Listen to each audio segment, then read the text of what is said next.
What's up, Fantasy Freaks? It's Rob, the NRL Fantasy Freak, back with my round 3 review. 882 points for an overall rank of 5559. Awesome round for me, considering I don't have Payne Haas, who did some major damage this week. Team value almost up to 11 million, and I've got that 209k in the bank, which will enable me to get Haas this week. Going through the team, Mamazelis with 58, awesome. Terrell May, 70 points for the 140 with the C. Definitely glad I captained him over Cleary.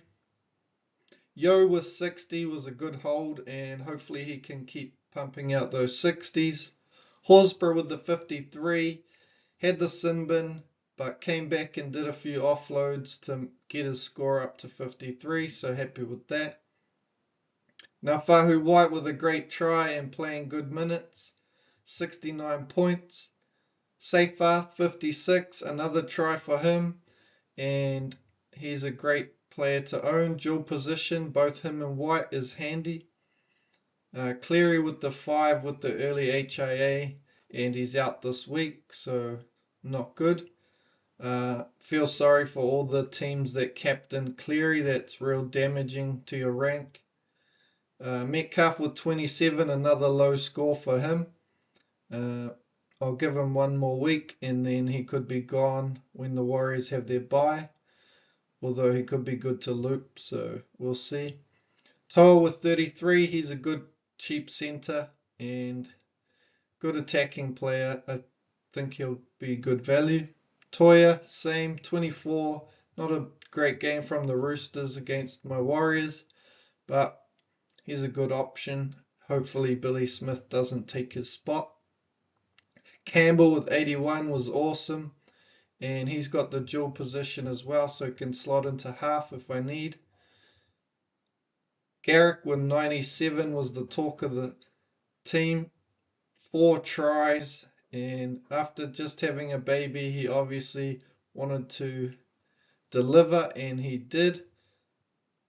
Brimson, on the other hand, with 13 was disgusting. So many missed tackles. He needs to learn how to stop rushing out of the line. But he's an attacking weapon, and I know he can get some big scores, which will get his price rising. He's one of those players that I think are difficult to time when they're going to go on the hot run. So I've got him in the team, and I'll look to hold him. He's a great 18th man throughout the year to loop in and get possibly a big score. Obviously looks like he's not a player you want to rely on.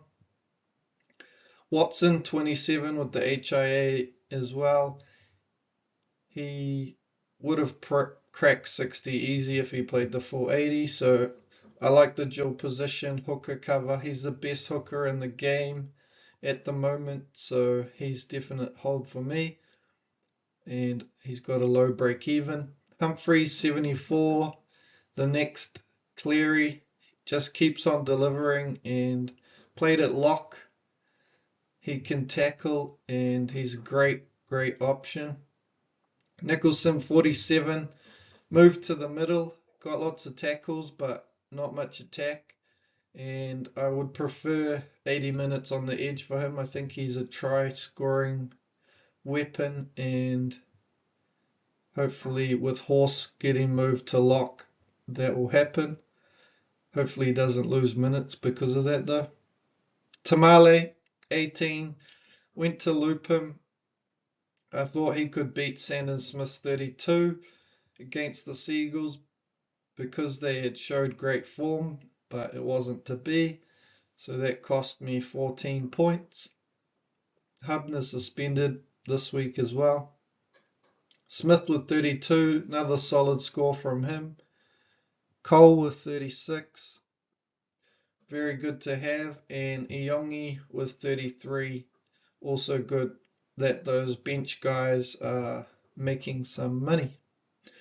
So let's have a look at my decision for this week. So here's my trade decision talk. First, who's hot, who's not. Payne Haas He's the hottest player at the moment. Priced at 71, averaging 91, 20-point value there, so we need to get him in the team. And looking at the top 1,000 player ownership, he's right up there with Terrell May. 991 players out of a top 1,000 own him, which makes sense because he's doing so well, which propelled them to the top. In the Who's Not, Nathan Cleary is the top, minus 15%. I think the player base has got it right here, and this is the right decision. In my potential sells, I've got 6 players there, but Cleary really is the only one I want to sell. The others I still want to have a look at. Yo, he's a keeper, and I think I've been wanting to get rid of him, but I just think I have to hold him. He's a 60-point player, and yeah, no, not much to say really. Watson with the dual position and with money to make, priced at 55, averaging 61. No point selling him at this point. But Cleary's got that 101 break even. He's going to drop cash for sure, and we don't even know if he's going to come back after this week. Pretty sure he had his shoulder strapped, and yeah, he fell awkwardly, so I'm not going to take the risk. As I said earlier, if they're out for 2 weeks, I'm definitely selling. Watson, the Roosters were trying to get him back in for this round, so I know he's good to go. Metcalf, he is performing 1 good score, 2 bad scores. I don't think he can go much lower than he's going, so that's a good sign. He's got a low break even, 20 and 28 I think, so he should get that and make some more cash, and we'll see where to go with him next week. Brimson, on the other hand, has been poor, and hopefully he can deliver this week so I can keep him in the team. Don't really want to sell him, but there's a couple of options that have popped up, like Kitione Kautoga, who's number 4 on the hot list. He's a potential buy if Brimson doesn't deliver this week. And I can have another look at Kautoga, make sure he's good. I think he averaged 35 in 72 minutes in reserve grade, so he's got some value. Just not sure on the job security. Iongi as well. He's got great job security, and he's a cheap wing fullback who wing fullbacks can pop off and get big scores which get their money moving. So I'm willing to hold him at this stage. He's not a priority sell. And looking at the potential buys, Toby Couchman is the other player that is not on the Who's Hot list, but he should be. Priced at 43, averaging 59. He's got the buy out of the way. Won't play Origin. Not much more to say really. He is a great option.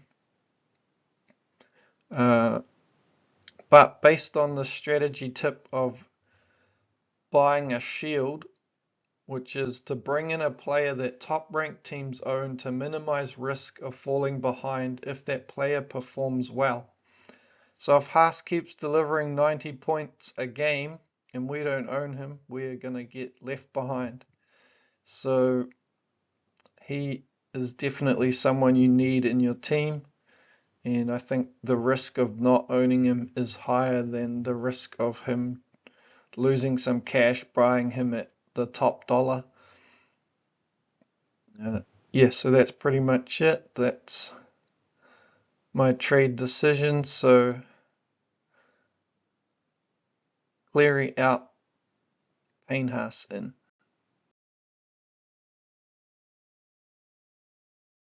So this is how the team lines up for round 4. Mamouzelos at hooker, May, Yo and Haas in the mids. May gets the VC and Payne Haas is the captain, averaging 91. Not a tough decision. White, and Seyfarth in the edges, Humphries and Metcalf in the halves, Toa and Toya in the centres, Campbell, Garrick and Brimson at the back. I've got a Raiders interchange of Horsburgh, Nicholson and Tamale. Watson in number 4 so I can loop Cole.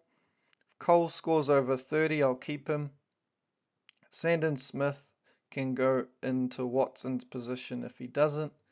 And Iongi is there as a cover in case there's a late out. So yeah, that's my video for this week. Good luck everyone, and I will see you in the next video.